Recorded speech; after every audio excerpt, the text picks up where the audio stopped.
네, 집중 분석 시간입니다. 보도국 박병준 기자 나와 있습니다.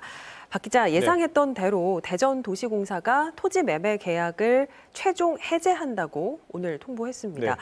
유성 복합터미널 사업이 무산됐다는 보도들이 계속 나오고 있는데 참 쉽지가 않네요. 이번에도 다시 원점으로 돌아간 겁니까? 네, 현재로서는요, 완전히 사업이 원점으로 돌아갔다라고 보기엔 좀 성급하고, 다만 이 원점으로 돌아갈 가능성이 매우 높은 상황이다라고 말씀을 드릴 수 있을 것 같습니다.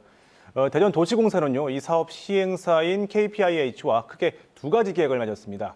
첫 번째가 이 사업을 KPIH가 진행한다라는 사업 협약이고, 또 이 사업을 하려면 땅을 써야 되잖아요. 그래서 그렇죠. 땅을 사기 위해서 두 번째 계약인 용지 매매 계약을 맺은 건데, 오늘 도시공사가 해제 공문을 발송한 건 용지 매매 계약입니다. 그러니까 현재로선 이 사업 협약은 아직 유효한 상태고 때문에 이 사업 자체가 아예 원점으로 돌아갔다라고 보기에는 현재로서는 좀 다소 성급한 측면이 있는 것 같습니다. 그럼에도 불구하고 박 기자가 이제 시작을 하면서 사업이 원점으로 돌아갈 가능성이 매우 높다. 이렇게 말을 했습니다. 네. 성급한데도 불구하고 이렇게 이야기한 이유가 있겠죠? 이 도시공사가 용지 매매 계약을 해지했다는 것은 사업자의 사업 수행 능력이 좀 없다고 본 것이고요. 때문에 앞으로 사업 협약도 해지하는 절차를 밟을 가능성이 커 보이기 때문인데요.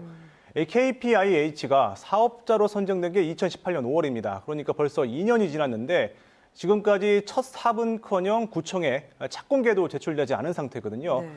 그 사이에 불법 선분양 의혹으로 인해서 검찰과 경찰에서 수사도 진행이 됐고 또 사업 투자자 간의 갈등도 좀 심화되고 있거든요. 때문에 도시공사 측이 이 사업 협약도 해지하는 절차로 갈 것이다라는 예측이 우세합니다. 다만 이 사업자가 도시공사를 설득을 해서 사업자 자격을 유지할 가능성 이것도 현재로서 남아있긴 합니다. 네네. 사업 협약을 해지하려면 사업자에게 이 계약을 해지할 예정이다 이런 식으로 이제 최고 통보를 해야 하는데요. 법무법인 등에 저희가 오늘 확인을 해보니까 이런 경우에는 계약 해지를 통보를 하고 법적인 문제가 없이 그 실제 해지까지 진행을 하려면 최소 수개월의 시간은 좀 줘야 한다고 하더라고요. 때문에 이 수개월의 기간 안에 KPIA 측이 자금 조달 계획 등을 완벽하게 준비를 해서 도시공사에 다시 이제 제출을 할 경우에 네네. 사업자 자격을 유지할 가능성이 아주 없는 것은 아닙니다. 하지만 그 현재 아시다시피 코로나19 사태로 금융권 역시 이제 얼어붙은 상태이기 때문에 사업자 측이 이 몇 달 안에 자금 조달책을 마련해서 제시할 수 있을지 좀 이 부분이 변수가 될 것 같습니다. 그래서 일단 KPIH의 그 사업자 자격이 최종 상실될 경우에는 관 주도로 터미널을 짓는 공영 개발로 방향을 선회할 것이다라는 그 관측이 우세한 상황입니다. 박 기자 이야기를 정리를 한번 해보죠.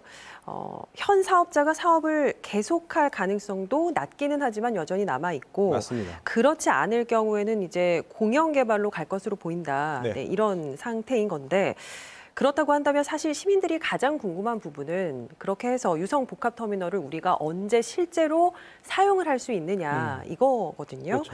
터미널 개통은 언제쯤 가능할 걸로 예측하고 있나요?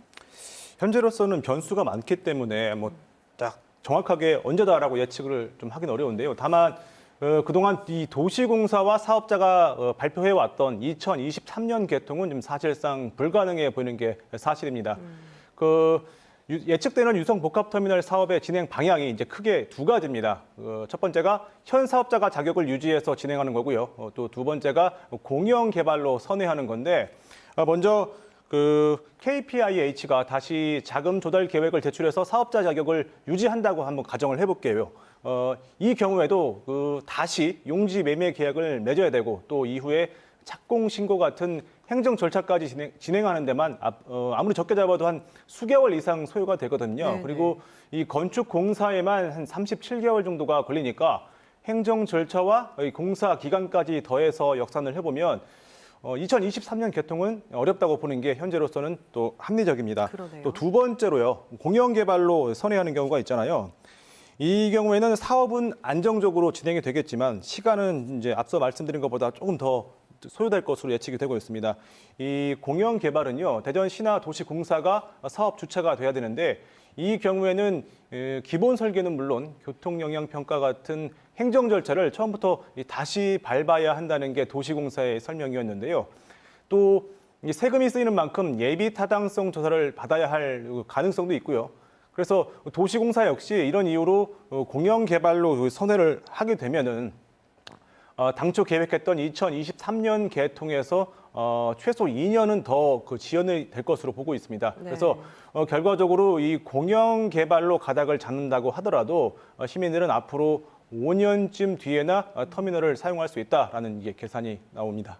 어찌 됐든 간에 뭐 그동안 목표로 했던 2023년 개통은 어렵게 됐군요. 일반적으로 이렇게 큰 사업의 경우에 계약 해지를 놓고서 소송전이 좀 벌어지기도 합니다. 네. 그래서 사업이 무기한 지연되는 사례가 적지 않던데 네. 이번에도 소송 가능성이 있을까요?